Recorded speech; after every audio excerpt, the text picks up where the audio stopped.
Hello, hello, hello! Despite the apparent desire of our supposedly liberal, democratic Western regimes to completely replace the native populace with third world imports, there remain a few vital industries that have thus far been near totally immune from these supposedly woke efforts. Fields like engineering, mining, agriculture, plumbing, electrical work, and more are dominated by your typical white, working or middle class man whose dream it is to have a nice family, a nice house, and a nice car. But why is this? Why are these professions seemingly so immune from the insidious forces of diversity, equity, and inclusion? Watch this to find out.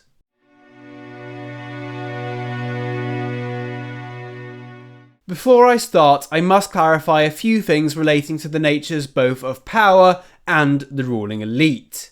Firstly, I don't consider the Western regimes to be driven by ideological wokeness any more than I believe North Korea to be driven by the democratic principle.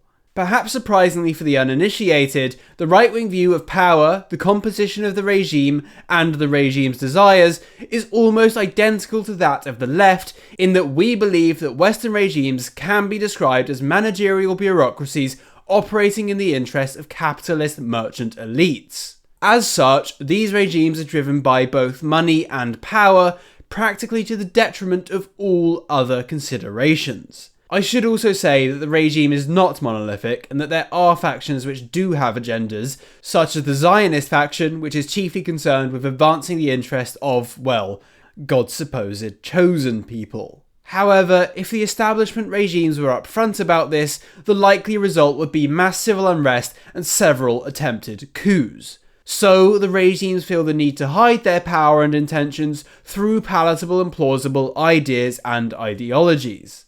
Something like liberal democracy is a very effective way to promote the ideas of individualism and merit, which leave people blind to the actual forces at play, which can include in-group preference and nepotism. In my video, Freakocracy, the true driver of DEI, I talk about how DEI is used as a screen to push the tactic of bio-Leninism.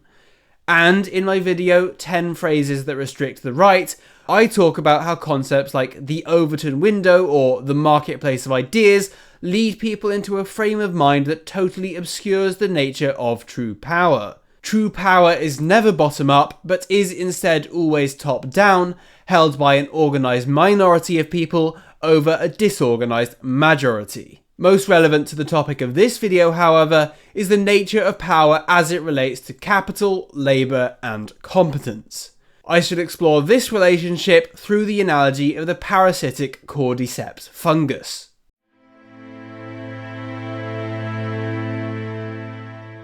The Cordyceps fungus is a nasty little thing that commonly infects bugs and beetles. The fungus operates in perhaps the most horrifying way imaginable. Once the host is infected, the fungus floods the animal's brain with chemicals in order to totally enslave it to the desires of the fungus. Then, the creature seeks out the exact ideal conditions for the fungus to grow. With some species, the fungus will meticulously devour the animal, such as to preserve it for the maximum time possible, creating a walking, hollowed-out insect zombie. When the time is right for the fungus to spread its pores, the bug bites down hard on whatever is in front of it, after which fungal spores sprout, usually out of the back of the animal's head, such that the fungus can release new spores and the cycle can begin again. Now, this analogy isn't totally perfect for what we're dealing with. As far as I'm aware, there is no planned death and rebirth cycle designed to spread the power of Western regimes to new hosts. Rather, our parasitic regimes appear to want to keep us alive in a zombified state indefinitely. However, the part of the analogy of the Cordyceps fungus that does perfectly describe our state is the mechanism by which the host animal is zombified, controlled, and carefully devoured such as to prolong the decay. If the parasite is the establishment regime and the nation is the host animal, then it is the engineers, miners, plumbers, farmers, and so on who are the vital organs. These people are vital to the maintenance of society. Without them, society would collapse. Yet, like with the host infected by Cordyceps, they are flooded with ideas and narratives that make them act exactly as the regime would like them to. They are told that the regime wants wokeness, crass pride marches, Black Lives Matter, diversity, equity and inclusion. They are told that the regime wants them to be this or that sort of degenerate. They are told that the regime wants them childless, helpless, and dependent on the pitiful welfare of the evil state. And so, in an act of dissidence, they are taught not to be like this, and to instead be strong, independent, conservative family men who live up to something akin to the American dream. They are taught to work 60-plus-hour weeks and to achieve the ultimate goal of sending their children to prestigious, read subverted, fee-paying schools. However, this is exactly what the regime wants. Whilst the Cordyceps fungus is happy to devour the non-vital organs of the host animal, but must keep the vital organs alive, the regime too is happy to weaken the majority of the nation, but must keep men in these vital professions strong. The regime needs men like this to do the hard jobs, to gain and use technical ability, and to keep the lights turned on. These men, like the zombified limbs of the infected insect, ultimately serve the regime's wishes and are only permitted their stronger conservative outlook because the regime needs them. But what I have yet to answer is why all of this is the case.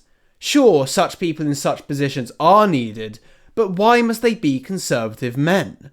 Why must they be kept immune from other tactics like DEI, which foster loyalty to the regime by privileging the undeserving? Why are these men different? The answer: skill.